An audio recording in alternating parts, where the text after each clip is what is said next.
Yayan had grown up surrounded by security details, but she had never hated one as much as she hated Ethan Cross. Her father, Richard Hale, was the founder of one of the largest logistics empires on the East Coast, a company worth billions and built on the kind of ruthless deals that made powerful enemies. Yayan had been raised inside gated estates and private jets, taught from childhood that trust was a currency few people deserved. Bodyguards had shadowed her since she was 12 years old, faceless men in dark suits who blurred into the background of her life like furniture. She had learned to ignore them, to walk around them, to treat them as necessary inconveniences rather than people. Ethan Cross was different, and that was the problem. He had been hired 6 months earlier after a break-in attempt at the family's summer house left her father shaken and the board of directors demanding better protection for the only heir to the Hale fortune. Ethan came recommended by a former army colonel, a man with a spotless record from years of overseas security work, disciplined to the point of severity and utterly immune to the kind of charm Yayan had used her entire life to get what she wanted. She had tried everything in the first month. Flattery, sarcasm, direct orders to leave her alone. Ethan had absorbed all of it with the same unreadable calm, responding only with the information necessary to do his job and nothing more. It infuriated her. Worse, it fascinated her. He was tall, with the kind of quiet, controlled strength that came from years of discipline rather than vanity. Dark hair cut close, sharp jaw, eyes so dark brown they looked black in low light. He rarely smiled, rarely spoke unless it mattered, and moved through every room like he had already mapped its exits before anyone else noticed the doors. Yayan had spent 6 months trying to crack that composure, convinced that somewhere underneath the granite exterior was a man who could actually be provoked into losing control. She wanted to see it. She told herself it was curiosity, it was becoming something else entirely, and she refused to admit it. The charity gala that night had been circled on her calendar for weeks, one of the largest fundraising events of the social season, hosted in the ballroom of the Ashford Hotel downtown. Every major name in the city would be there, including several of her father's rivals, men who smiled with their teeth and circled conversations like sharks scenting blood in calm water. Yayan had been warned twice that morning to stay close to Ethan all night. She had every intention of ignoring that warning, mostly because ignoring Ethan had become her favorite hobby.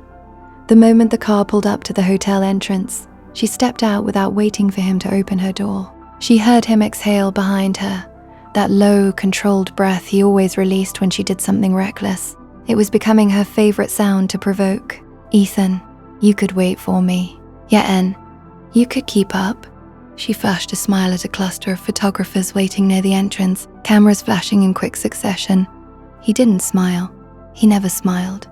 6 months of him shadowing her every move, and she still hadn't cracked that granite exterior. Inside, the gala was a blur of champagne, string quartets, and forced laughter. Her father's business rivals circled her like sharks scenting blood, each one fishing for information she had no intention of giving them.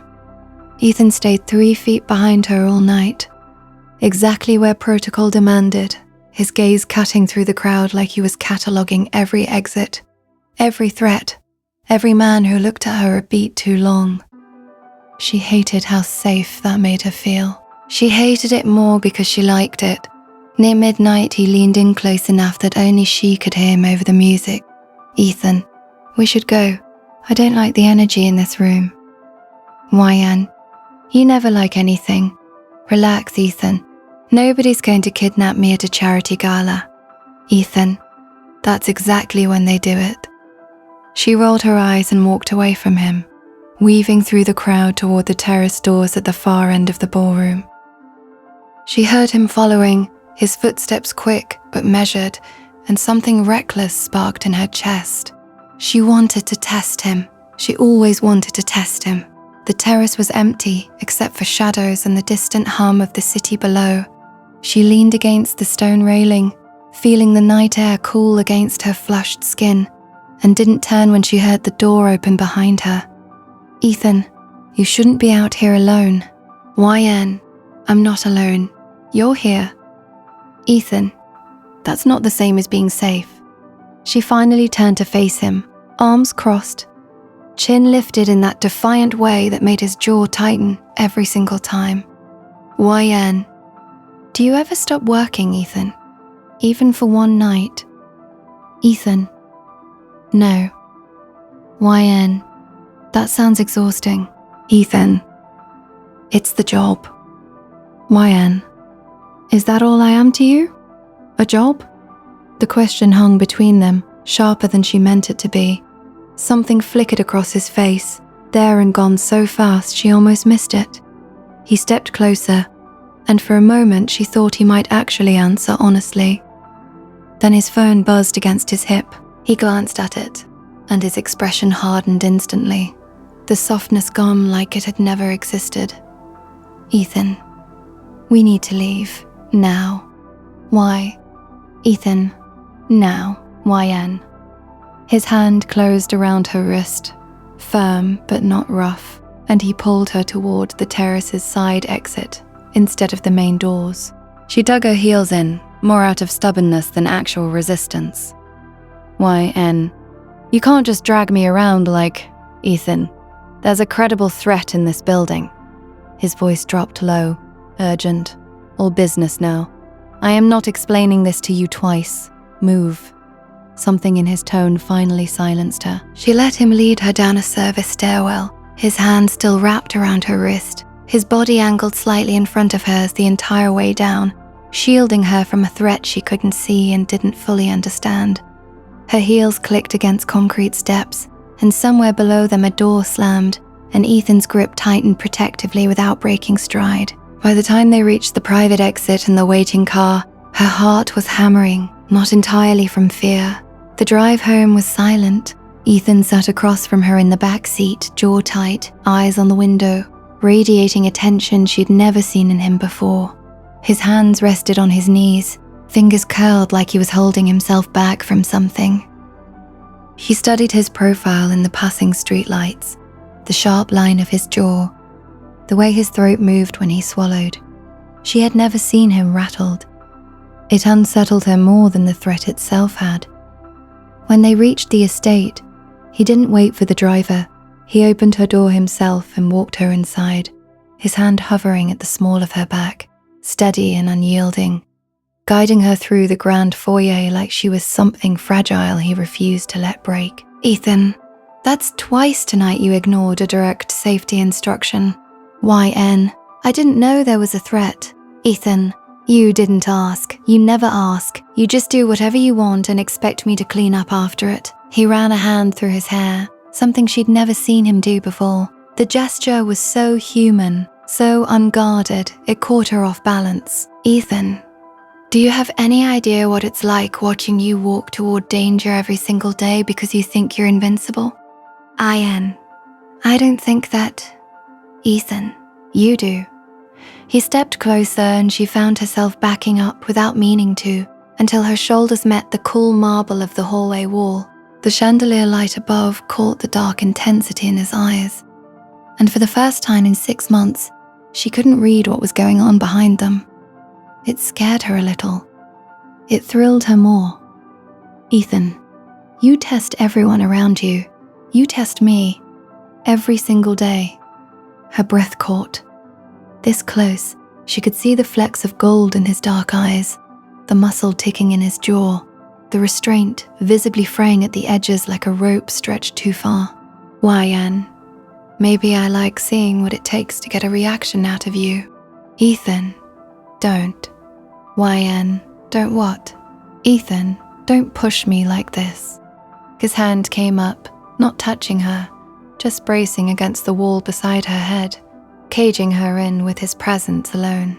She could feel the heat radiating off him, could smell the faint, clean scent of his cologne mixed with the night air still clinging to his jacket. Ethan, you have no idea what you do to me. Her pulse pounded so loud she was certain he could hear it. YN, then show me. For a long moment, neither of them moved. The air between them felt electric, charged with 6 months of stolen glances, clipped arguments, and unspoken tension finally reaching its breaking point. She watched something shift in his expression, watched the careful soldier give way to a man who had clearly been fighting himself far longer than she realized. Ethan, last chance to tell me to stop. YN, I don't want you to stop. His mouth crashed onto hers, and every ounce of restraint he'd held for months poured into that kiss. It wasn't gentle. It was hungry, desperate, months of denial finally breaking free all at once. She fisted her hands into the front of his shirt, pulling him closer, and he responded by pressing his body fully against hers, pinning her to the wall with a firmness that stole the breath from her lungs. YN, Ethan. Ethan. I know. He didn't stop, his lips trailing from her mouth to her jaw, down the line of her throat, one hand sliding into her hair, while the other gripped her waist like he needed something solid to hold on to after months of holding himself perfectly still. She tilted her head back, giving him better access, feeling the wall cold against her shoulder blades while his mouth felt like fire tracing over her skin. Every place he touched felt like it had been waiting for exactly this moment. Her fingers curled into the fabric of his jacket, tugging him nearer, and he let out a low sound against her throat that made her knees weak beneath her. YN, we shouldn't. Even as she said it, her hands pulled him closer instead of pushing him away. Ethan, I know that too. His voice was rough, strained, like he was fighting a war inside his own chest. He pulled back just enough to look at her, breathing hard, eyes dark with a hunger that mirrored her own completely. Ethan, tell me to stop, YN. Tell me right now, and I'll walk out that door and we never speak of this again. She should have said it.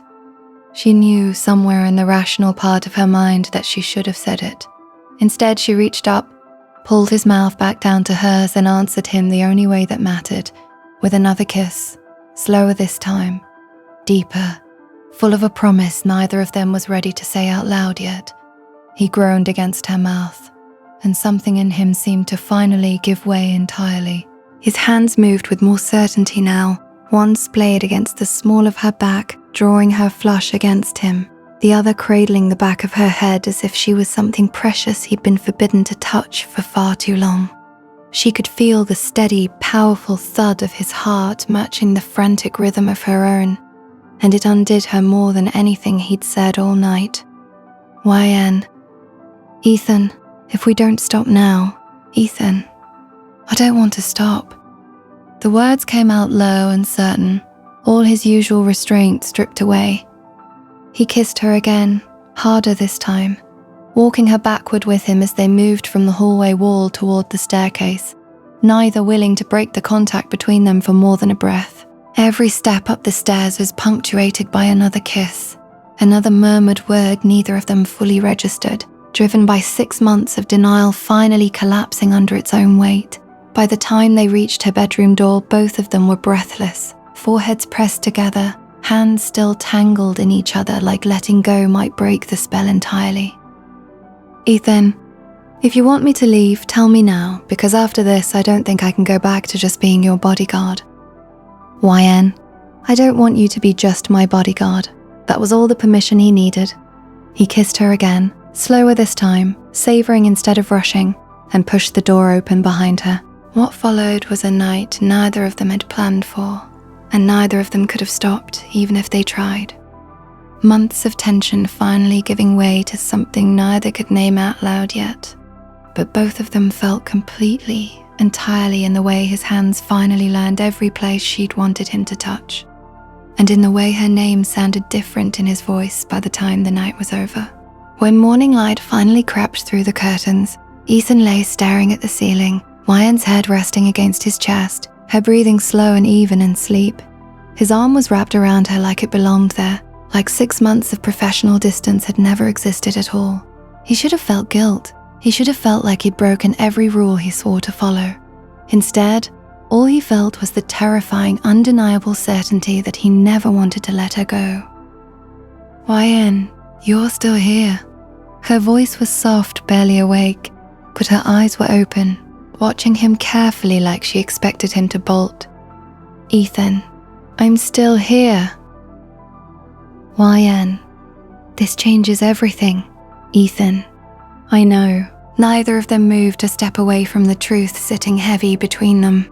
And somewhere beneath the fear of what came next, the risk to his job, her family's expectations, the danger that still circled her life like a shadow, they both understood there was no undoing what had started the night before. The only question left was what they were willing to risk to keep it. Yen woke to sunlight cutting across the bed and the unfamiliar warmth of another body beside her. For a moment she forgot everything.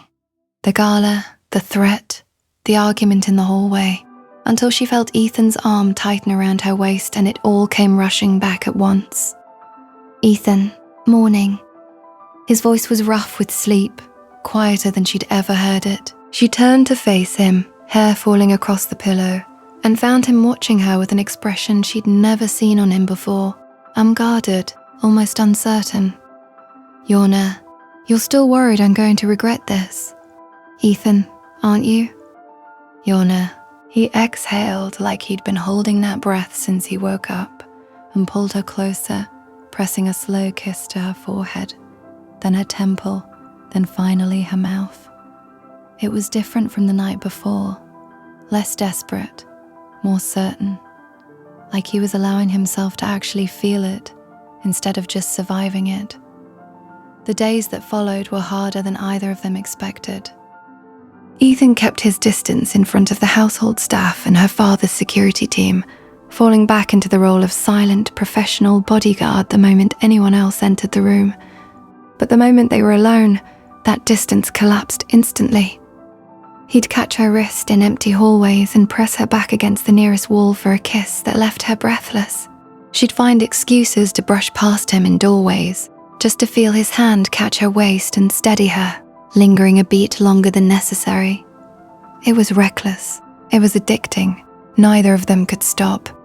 Ethan, your father's security briefing is in an hour. You need to be dressed and ready. YN, I am dressed. YN, it's more comfortable than mine. He crossed the room in 3 strides, backing her against the dresser, hands braced on either side of her. Ethan, you're going to be the death of me. YN, good. Then you'll never leave. He kissed her hard, one hand sliding into her hair, the other gripping her hip and pulling her flush against him. She could feel the barely restrained tension in every muscle of his body, the way he held himself back even now, like some part of him was still convinced this would end badly. Ethan, if your father finds out, YN, then he finds out. Ethan, YN, I could lose everything. My job, my reputation, maybe worse. YN, and if you walked away from me right now, would that make it easier? He didn't answer. He just kissed her again, slower this time, like he was trying to memorize the feel of her mouth in case this really was the last time. She pulled him closer, fingers curling into his shirt, and felt him give in completely, all that careful control finally cracking wide open. The real test came, a week later. A tip came through Ethan's contacts, credible, urgent, terrifying. One of her father's rivals, a man named Victor Ansel, had hired someone to send a message the family couldn't ignore. Ethan received the alert at 2 a.m. and was in YN's room within 90 seconds, gun already holstered, eyes sharp with an intensity she'd never seen outside of training footage. Ethan, get dressed. We're moving to the safe house. Now. YN, what's happening? Ethan, Ansel's people know where you sleep? I'm not taking chances. The next few hours blurred into motion, a car in the dark, a secondary vehicle switched 3 blocks from the estate, a modest house on the edge of the city that belonged to no one YN had ever heard of. Ethan didn't leave her side once, his hand steady on her back the entire time, his eyes scanning every window, every shadow, every car that passed too slowly. By the time they reached the safe house and the door locked behind them, YN's hands were shaking, adrenaline finally catching up with her. YN, is it over, Ethan? For tonight, we're safe here. She sank onto the couch and he knelt in front of her, taking her trembling hands in his, pressing a kiss to her knuckles like he could steady her through touch alone. Ethan, I've got you. I'm not going anywhere.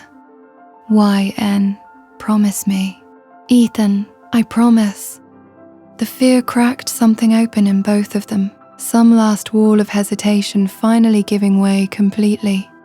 She pulled him up onto the couch beside her, and he came without resistance, his mouth finding hers in the dark with a hunger that had nothing left to hide behind. Ethan, I almost lost you tonight. YN, you didn't. Ethan, I can't do this halfway anymore, YN. I can't pretend I'm just protecting you when all I want is to be with you. YN, then don't pretend. He kissed her again, harder this time, and this time neither of them held anything back. He lifted her effortlessly, carrying her to the bedroom down the narrow hallway, kicking the door shut behind them. Clothes fell away between kisses, whispered names, and low murmured promises. Months of denial and one terrifying night finally collapsing into something neither of them could have stopped even if they tried. What followed was intense, passionate, all the restraint of the past 6 months burning away at once, his hands finally free to touch every place he'd wanted to for so long, her fingers finally free to pull him exactly as close as she needed.